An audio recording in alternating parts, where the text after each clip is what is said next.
Alors voilà, c'est la pragmatisation du juif Ka'b el-Ashraf. Ok? Ah, c'est pour moi. Allez. C'est pour ça que je t'ai fait monter. Alors, Ka'b a reçu l'information que Mohammed avait pragmatisé les siens à la bataille de Badr. Il a commandé, par Dieu, si Mohammed a vraiment pragmatisé ces gens, je préfère être sous la terre que sur la terre. Quand Ka'b, le juif, l'ennemi de Dieu, a appris la nouvelle, il a quitté Médine pour la Mecque, où il est allé rendre visite à Muttalib ben Abu Wada'a, dont la femme était Atika, la fille de Abu Is ben Umayya ben Abd Shams ben Abd Manaf. Alors tout ça, ça sert à rien, hein, je sais pas c'est qui, je sais pas c'est quoi, mais je te le raconte. Elle l'a accueilli confortablement, alors on s'en fout, mais c'est écrit, hein. Et il a commencé à préparer une attaque poétique sur le prophète. C'est une attaque. Ah, c'est magnifique. Ah, elle est géniale cette expression. Ah, c'est du terrorisme poétique. C'est ça. En disant des versets qui, comment on dit, qui faisaient le deuil des polythéistes que Mohammed avait pragmatisés. Donc Ka'b a préparé une attaque qui consistait à chanter le deuil de ceux qui ont été pragmatisés par Mohammed. Ça, c'est une attaque poétique grave. Attends, c'est un juif qui est triste de la mort d'idolâtres. Donc c'est quand même pas mal de sa part, hein, parce que c'est pas trop c'est pas trop le message, hein, qu'on nous dit. Les idolâtres, normalement, c'est de la merde. Hein. Comme dirait, c'était qui? C'était Aberkan qui disait, c'est du terrorisme intellectuel. Terrorisme poétique, c'est du terrorisme artistique. C'est ça. Ah, c'est magnifique. Alors, par exemple, il a écrit le poème suivant. C'est même pas. Moi, je pensais qu'il avait fait un poème pour se foutre de sa gueule, mais même pas. Il a fait un poème pour avoir pitié de ses victimes. C'est ça. Et ça, et comment ils le disent? Il l'a attaqué avec un poème. Il a attaqué le prophète avec un poème, tu vois. Ah, il est fragile, le prophète. Faut pas qu'il ouvre un TikTok. Hein.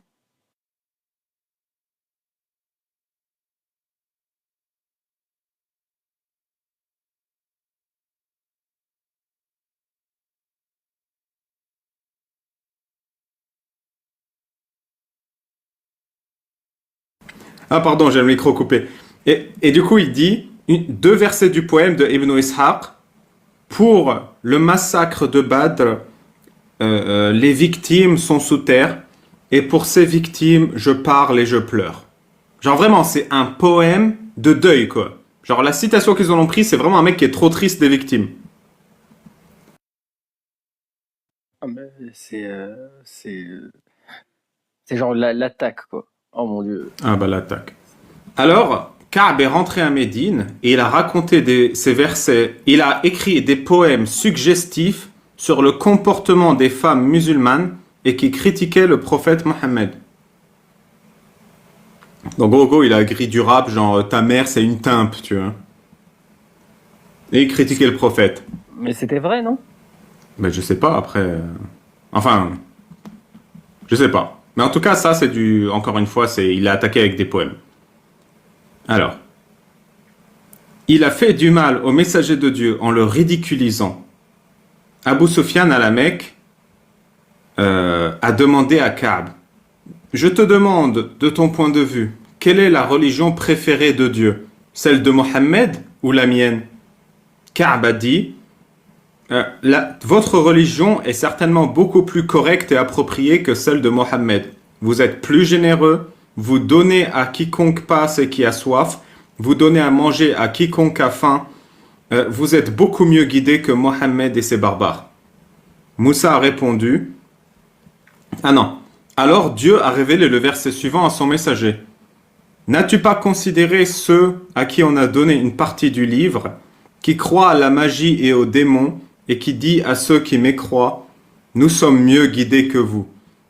Ils ont en réalité été maudits par Dieu, car Dieu maudit quiconque qu'il veut et il ne trouvera pas de secours. Voilà, donc les mecs, ils ont donné des arguments concrets. Ils ont dit, nous, on est généreux, on est gentil. Mohammed, il est pas généreux, il est radin, il est violent. Et là, Allah, il descend un verset, il dit, non, non, non, non, c'est nous les meilleurs, et vous, vous êtes maudits. Voilà.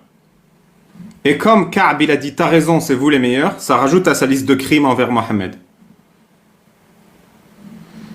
Ka'b est ensuite allé à Médine, où il a proclamé son antagonisme envers Mohammed et a incité les gens à la guerre. Il n'a pas quitté la Mecque tant qu'il n'a pas uni les gens à combattre le messager de Dieu. Il a alors commencé à composer de la poésie amateur sur les femmes musulmanes. Le messager de Dieu a demandé... Alors moi quand on me dit création amateur concernant les femmes musulmanes, je pense à autre chose. Hein. Ah bah... Il était à ses débuts. Hein. C'était les précurseurs. Ça se trouve, Mohammed ne se serait pas occupé de lui, ce serait l'ancêtre de Pornhub. Hein. On ne sait pas. Le messager de Dieu a alors demandé à Abdallah ben al-Mourith qu'il l'a raconté. Le messager de Dieu s'est mis devant la mosquée et a dit « Qui s'occupera du cas de Ibn al-Ashraf ?» Voilà, le mec, il a dépassé les limites. Hein. Mohammed ben Masmala, un frère de Banu Abd al-Ashal, a répondu « Je m'occuperai de lui pour toi, ô messager de Dieu, je le pragmatiserai. » Mohammed lui a dit « Fais-le. » Voilà, donc pour dire qu'il y a plein de gens qui disent « Mohammed n'a jamais levé la main sur quelqu'un. » Non, non, non, il incitait à lever la main. Tu vois, il disait, qui s'en occupera? Parce que moi, je ne vais pas le faire. Mohammed ben Maslama est retourné chez lui et est resté 3 jours et 3 nuits en ne mangeant rien de plus que ce qui était nécessaire pour survivre. Le messager de Dieu en fut informé et lui a demandé « Pourquoi as-tu arrêté de manger et de boire ?» Genre déjà, c'est qui le surveille ce qu'il mange et ce qu'il boit, ce clodo? Il a répondu « Ô messager de Dieu, je t'ai promis quelque chose, mais je ne sais pas si j'y arriverai. » Mohammed lui a dit « Essaye quand même. »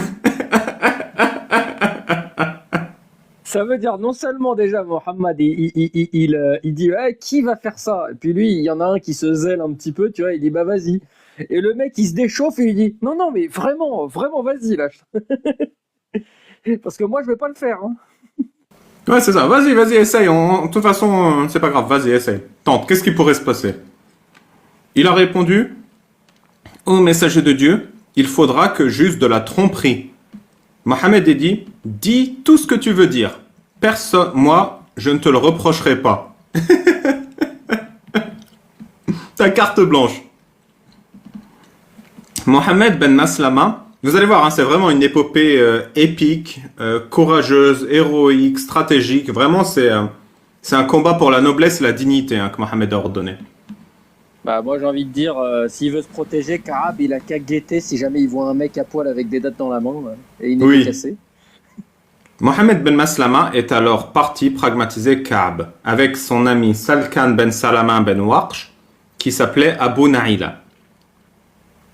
Ils sont alors allés voir Ka'b, l'ennemi de Dieu, avec Salkan ben Salama, Abu Naïla. Quand il est arrivé, il a parlé avec Ka'b et lui a récité de la poésie. Abu Naïla était un bon poète. C'est beau ça, les poètes assassins. Il a dit à Ka'b, je suis désolé, Ibn al-Ashraf. Donc Ka'b, c'est Ibn al-Ashraf. Hein. Mais j'aimerais te parler de quelque chose et c'est confidentiel. Ka'b lui a dit, oui, il n'y a pas de souci. Mohammed ben Maslama a continué.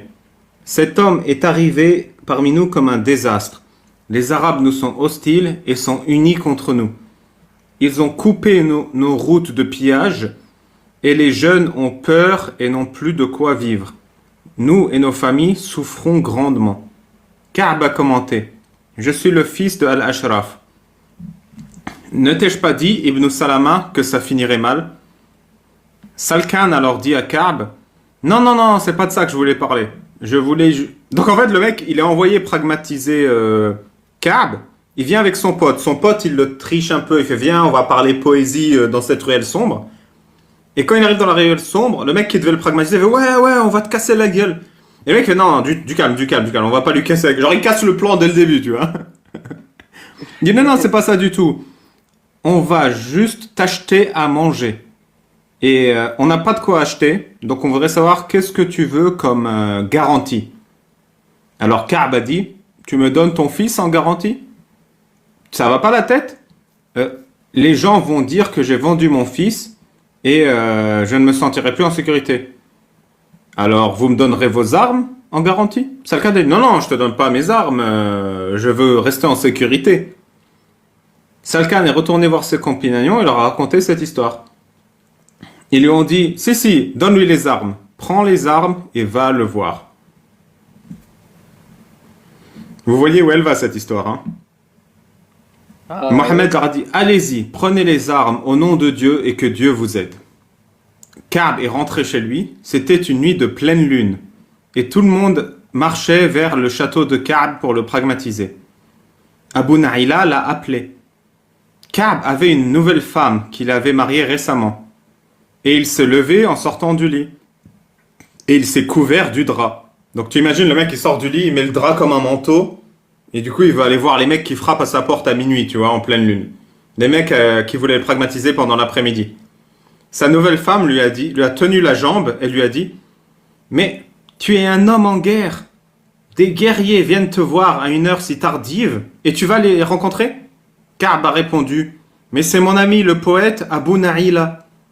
Il ne m'aurait pas réveillé si je dormais. » Elle a dit « Je jure que j'entends leur voix et que je sens quelque chose de maléfique. » Ka'b a répondu En fait, sa femme, c'est la seule personne avec un cerveau dans cette putain d'histoire.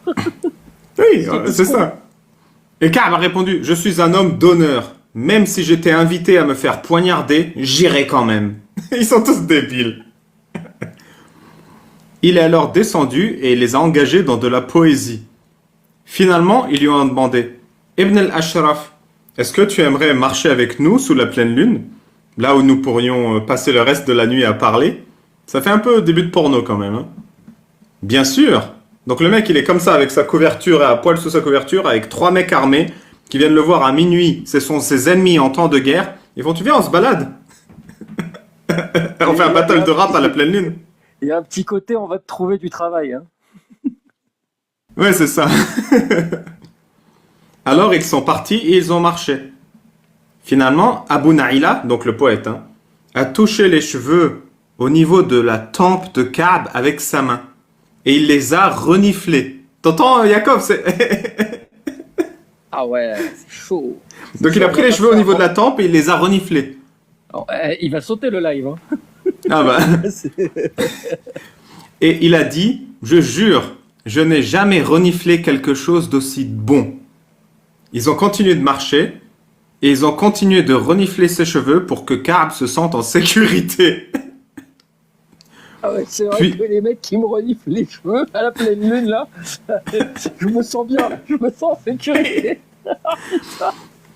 Il l'a fait plusieurs fois, puis il a attrapé les cheveux au niveau des 2 tempes et il a dit « Frappez l'ennemi de Dieu !» Alors, ces mercenaires ont tapé, mais ils ont raté leur coup et se sont frappés entre eux. Mais il y a un truc qu'on peut pas leur enlever, c'est à aucun moment tu peux deviner la suite. Quoi. C'est un truc de ouf. Donc, les mecs, il les tient les cheveux par la tempe. Le gars, il est comme ça, il dit frappez l'ennemi de Dieu. Et les gars, ils se tapent et ils se tapent entre eux, c'est comme dans un cartoon.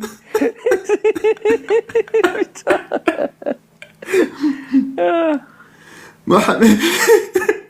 Ce que je vous lis, c'est pas moi qui l'a écrit, hein. C'est la biographie de Mohammed d'après Ibn Ishaq, comme elle est rapportée dans la biographie par Ibn Kathir. Voilà. Putain. Mohammed ben Maslama a alors dit « Je me souvenu alors que j'avais un poignard à ma ceinture et je l'ai sorti. Ka'b était en train de faire tous les efforts du monde pour que la sécurité vienne l'aider. J'ai alors planté ma dague dans son estomac et je l'ai descendu jusqu'à sa teub. » Voilà, de l'estomac jusqu'à la teub, il a descendu. Il lui a finalisé la circoncision, on va dire. Voilà. L'ennemi de Dieu s'est alors effondré. Putain, ils décrivent ça comme si c'était un boss, tu vois, l'ennemi de Dieu. Alors le gars, c'est un mec, il est à poil sous sa couverture, il a les cheveux qui sentent bon, et il se balade avec toi à la pleine lune parce que t'es son pote poète, tu vois. Et ce gars-là, c'est l'ennemi de Dieu, hein. Putain, il était en cosplay DSK, là. Ils l'ont déglingué, ils ont l'impression d'avoir fait tomber un géant, quoi. Al-Harith ben Aus a perdu sa jambe quand je l'ai frappé avec mon épée. Oh putain. Oh, mais Son pote qu'il a... Et c'est marqué, je ne me souviens plus si je lui ai tranché le bras ou la jambe. Oh, les boulets. Ils ont pas reparlé après, genre, ils savent pas, quoi. Putain, le danger public, putain. Le mec, il sait même pas c'est où qu'il balance son épée. Il sait même plus ce qu'il a fait à son pote, tu vois. Il fait, bon, c'est bon, on s'en fout. Et ça, c'est arrivé sur un mec qui pouvait pas bouger parce qu'il le chopait par les cheveux à 3. Hein. Ouais, par les Donc tu vois, ils sont payotes. 4. Il y a la victime, le mec en face, le poète qui lui tient les cheveux vers le bas pour qu'il frappe la nuque. Un à gauche, un à droite. Et le mec à droite, il a réussi à frapper la jambe de celui à gauche et de rater le mec au milieu. Genre, à quel point faut être un teubé, tu vois. Oh, putain. C'est la Ah non, pire mais- histoire, tu vois. Si. Oh, putain, Momo est entouré d'incapables, quoi.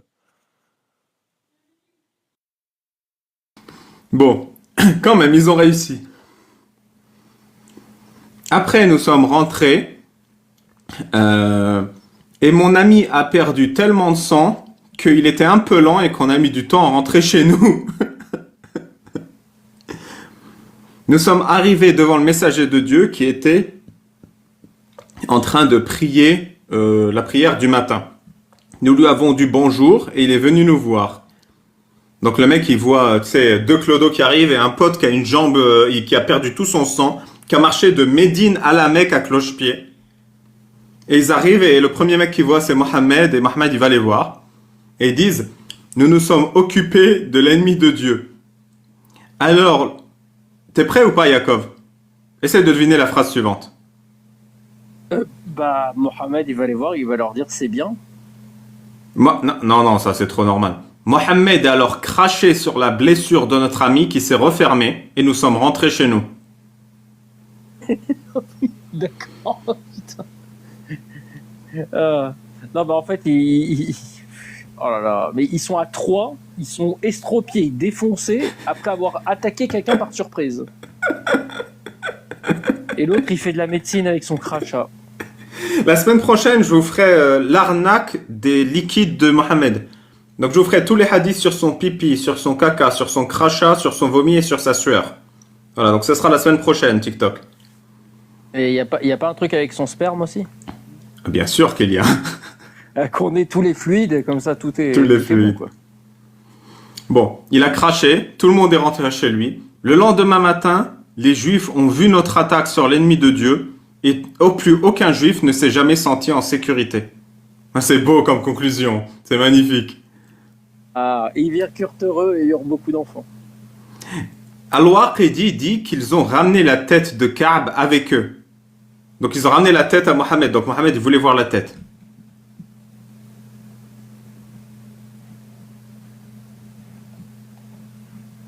Et après, ils ont fait des poèmes à la gloire de cet événement.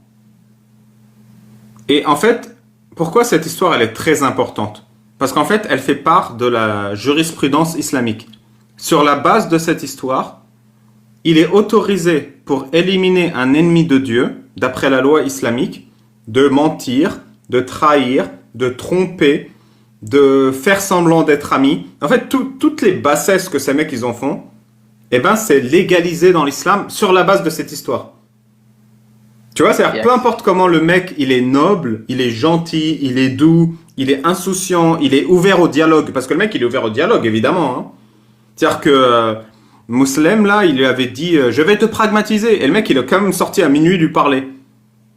Tu vois? Et ils avaient leurs épées et tout, et lui, il était à poil, il a marché avec eux. Genre, c'est le mec le plus débile et le plus gentil sur Terre. Ils l'ont décrit comme tel. Ils ont décrit les mecs qui sont allés buter comme des vauriens, incompétents, bras cassés, violents, méchants, tricheurs. Et c'est quand même, dans la mythologie islamique, eux qui ont bien fait. Tu vois? Tu vois cette inversion des valeurs? Ils ont décrit l'ennemi comme le meilleur mec. Ils ont décrit les meurtriers comme les pires. Et c'est quand même les meurtriers qui sont mis au-dessus dans la morale islamique. Ouais, et le happy end fait froid dans le dos aussi. Hein. Et le happy end fait très froid dans le dos. Hein. Je te le relis. Plus aucun juif de la citadelle ne s'est senti en sécurité. Ouais, Voilà. je vous rassure, ça a bien marché, ça. Ça a bien fonctionné. Quand tu butes les gens, bah, après, ils se sentent pas en sécurité. Ça marche. Et en fait, c'est ça. C'est vraiment une idéologie d'islam qui t'apprend à normaliser toute la brutalité humaine, tu vois. Et c'est pour ça que c'est fait exprès, que Ka'b, il est décrit comme quelqu'un de formidable. Et que ces meurtriers sont décrits comme les pires voyous. C'est pour te dire que les pires voyous islamiques, ils ont le droit de faire ce qu'ils ont à faire si on t'en donne l'ordre, tu vois. C'est fait exprès, c'est pour que t'aies pas de remords, même si la personne en face, elle a rien fait.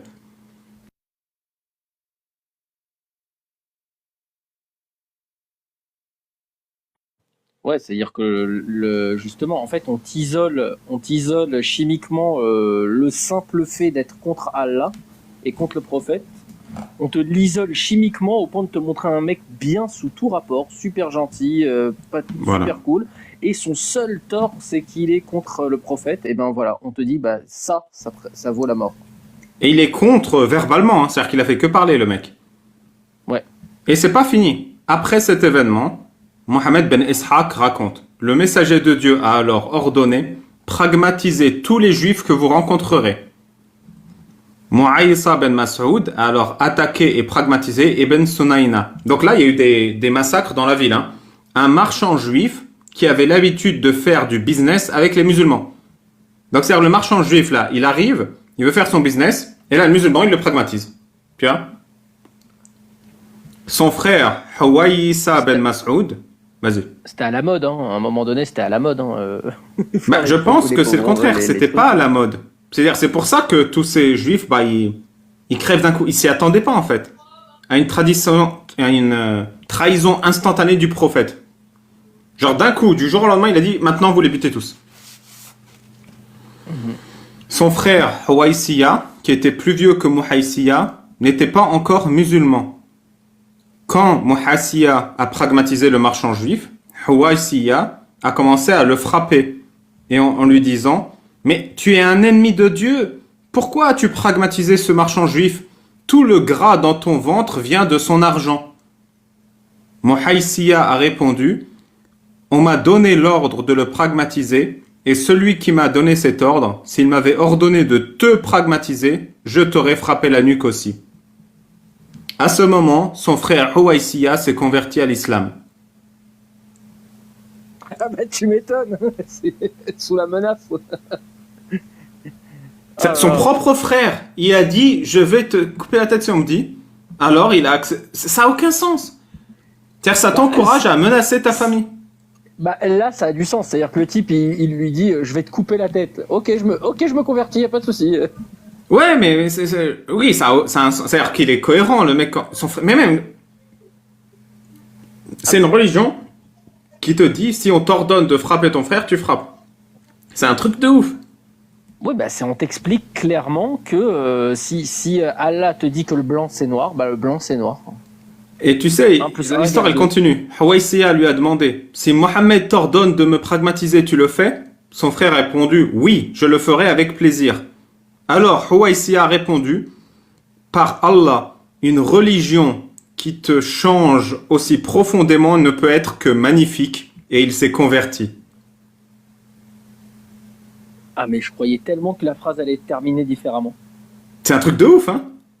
Ah mais une religion qui te change à ce point-là ne peut être que maléfique. Magnifique, il a dit. Magnifique. Wonderful. Ouais, mais moi je pense que la vraie traduction c'était ça. Hein. Ouais, c'est ça, hein, c'est incroyable. Tiens, ils inversent totalement l'histoire. Genre, tu menaces ta famille et ta famille fait: oh, c'est magnifique, je te rejoins. Ah, ça fait du bien. Et voilà, j'espère que ce récit magique sur la bonté, la générosité, les enseignements de l'islam vous a plu. Et sur ce, je vais faire monter les gens pour les témoignages et les débats. Bah moi je pense que je vais descendre, Babal. Merci beaucoup pour cette histoire. Je pense que je vais faire des beaux rêves. Ça m'a fait très plaisir que tu commentes en live cette histoire. Ça m'a vraiment fait très plaisir. T'hésites pas à revenir un de ces quatre. Ah, pas de souci, Babal. Bah je te souhaite une bonne nuit alors, Laylat Saïd. Allez. À toi aussi. Ciao, Jacob. Bye bye.